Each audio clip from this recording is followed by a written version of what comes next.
Today, I am taking you inside my homeschool binder. Come on along with me for a little tour.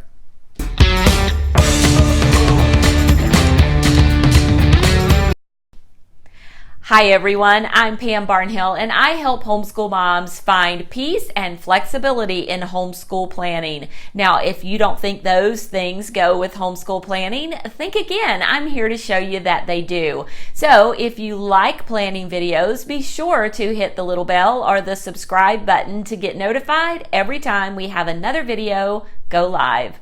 Okay, now I'm going to give you a little walk through my homeschool teacher binder, and I'm going to tell you this is a very practical, well-loved book. I've used it for a number of years.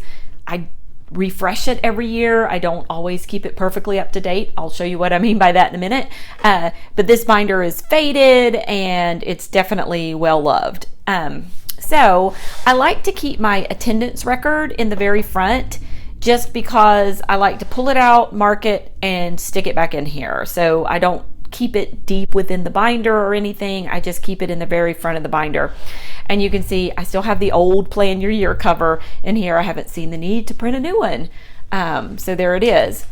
This was a very old planning flowchart that went with the first edition of Plan Your Year. And once again, I haven't seen a need to throw it away. The process has changed a little since then. Maybe it's nostalgia that makes me keep it. Okay, so turning the page here, I have a number of tabs here, and the first tab is attendance. And you can see, since I've made that tab, I've started keeping my attendance record over here. And so, I haven't switched that one out yet.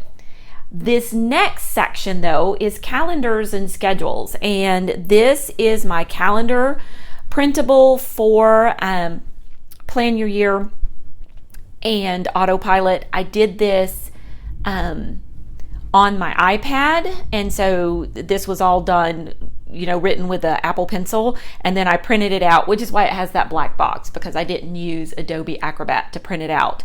But this are all the days that I plan to do school this year, and I use magic number scheduling, which I have another video about that I can link you to. But these are pretty much the days we intend to do school. Now, we do have a little play in these days. That number, we have some time that we could not do school some of these days, and so we'll take advantage of those. This is just my basic weekly plan here. This is not something I look at a whole lot. It's something I do at the beginning of the school year to help me know what's on track for this school year and kind of what hours we have to do school at home. So it's more of a process form. Once the form is made, it's not like I refer back to it to know when we're going to be doing school. I just kind of know when we're going to be doing school. But it's part of the process of figuring out during the planning process. So I do keep it a copy in here. All right, the next section is lesson planning. And this is where I keep any of my procedure lists that I've made. Here's one for Phonetic Zoo. Some of my procedure lists do stay in my morning time binder. So that's, if they're for morning time, I keep them over there. And then this is also the place where I keep any of my lesson plan lists that I've made for this school year. And we teach you how to make procedure lists and lesson plan lists in the Autopilot program, because that is how we plan our lessons. We don't plan them in grids. And so what happens is when it's time to sit down and do Phonetic Zoo, we follow the procedure on this list. When it's time to sit down and do a Write Shop lesson, we do the next lesson on the list. And so that's generally how we do it. So those kind of things go in that section of the binder. Next, this section is called lists, but basically I'm keeping my course of study in here for each one of my kids. What things are they learning this year? And then also that's all that's in that section. So course of study. The next is called supplies, and I'm fairly certain I don't have anything in there. But I do have a blank resource planning list if I want to plan out some of the resources that I might need in the future for the year. And I can't think of any that I would be planning right now, but I have it in case I need it. The next section is called Vision, and there is my homeschool vision. This is where all the planning always starts. I keep it there. And then I also keep student goals in here as well. So here are goals for Olivia, John, and then Thomas. I just flipped past his page.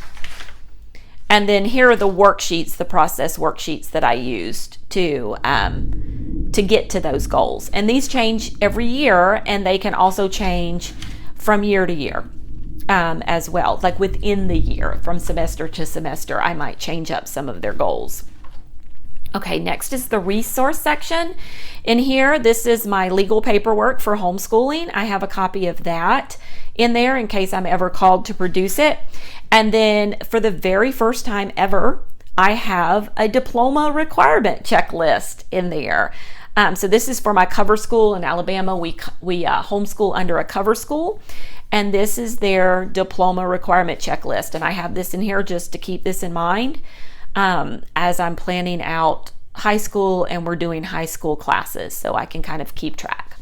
Also, for the first time, I have a grade record sheet in here because I will be giving Olivia grades. This is one I found for free on Teachers Pay Teachers, and I'll probably just write math here and assignments up here.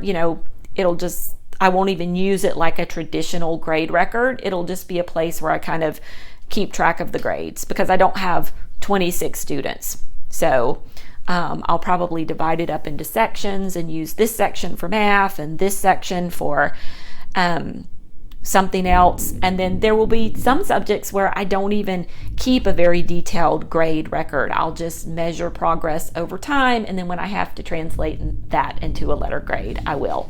But I do have a couple of those there. And like I said, I have a high schooler for the very first time. This is the first time I've ever had a grade record in my planning book. The other thing I like to keep in the back of my book are achievements. So there are certificates and pictures and just various things that we've done, old attendance records, all about reading things, just stuff that we've done over the years. And I keep copies of those in the back of my binder as well. So it's pretty simple. It's pretty functional. It suits me. I can always add more things in if I need to. By the end of the year, there will be things in the pockets. There's the dance schedule right there. I keep that in there so I can find it easily. It'll get quite messy, and then I'll clean it out at the end of the year and start over again. But there you go. And there you have it, a peek inside my homeschool planner. I hope you enjoyed it. If you would like to be notified whenever we have more videos like this go live, be sure to hit the little bell or the subscribe button and we will let you know. Until then, happy planning.